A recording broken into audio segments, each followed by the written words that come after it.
Bom, vamos mergulhar de cabeça nessa análise e explorar a fascinante jornada psicológica do nosso desenvolvimento e do nosso desejo.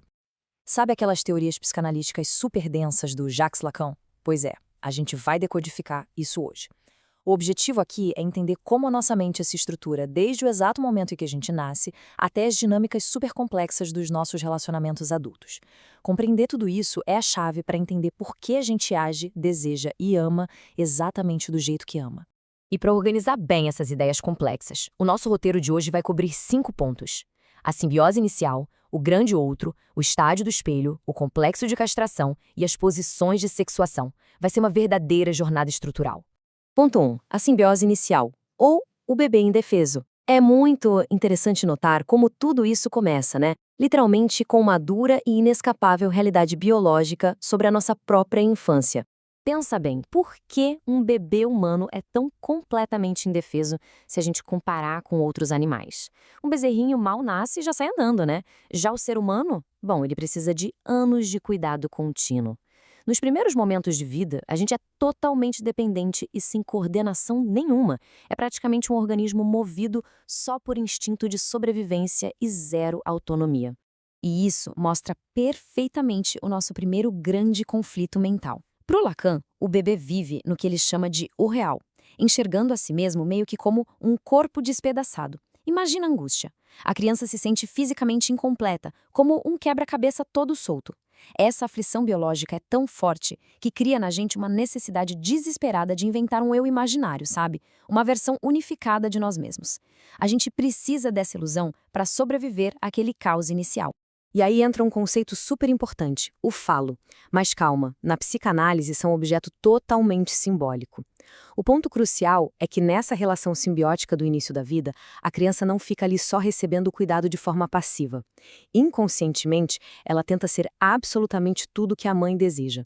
A criança tenta desempenhar o papel desse falo simbólico, tentando preencher a falta da mãe e criar aquela ilusão de que os dois formam uma bolha perfeita e inquebrável. Tópico 2. O grande outro, a ordem simbólica. Vamos ver como nossa mente começa a interagir com o mundo lá fora, saindo um pouco dessa bolha inicial. Lacan tem uma ideia fantástica de que o nosso desejo é, na verdade, o desejo do outro. O que isso quer dizer na prática? Que a criança fica o tempo todo tentando decifrar o que esse grande outro, que no começo é literalmente a mãe representando o mundo inteiro, espera dela. A nossa identidade começa a ser moldada não por quem a gente é lá no fundo, mas por essa demanda de amor e por essas expectativas que caem sobre a gente. E isso nos leva a uma das formulações mais bonitas de todo esse estudo. Amar é dar o que não se tem. O que isso quer dizer? Significa que quando a mãe cuida da criança, ela não está dando só leite ou abrigo.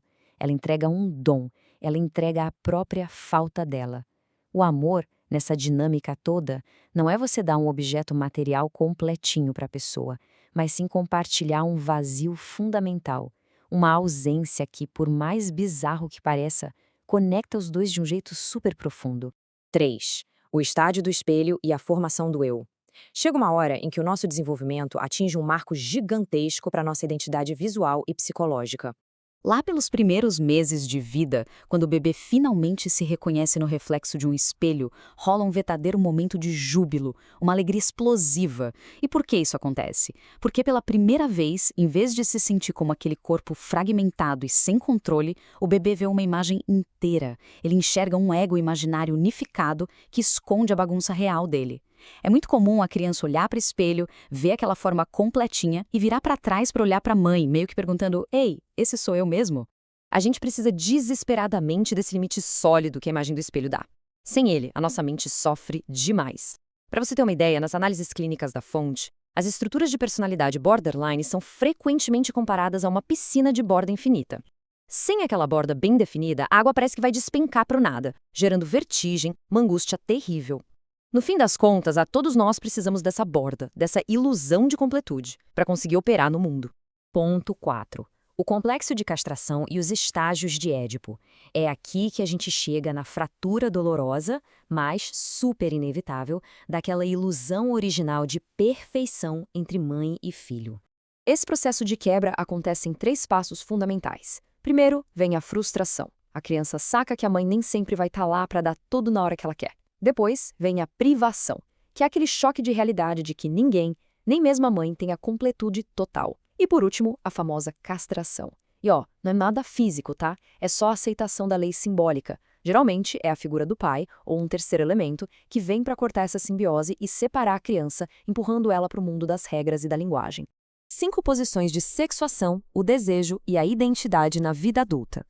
Depois de aceitar essa falta inevitável, a gente cresce e precisa lidar com os relacionamentos adultos através do que o estudo chama de fórmulas da sexuação.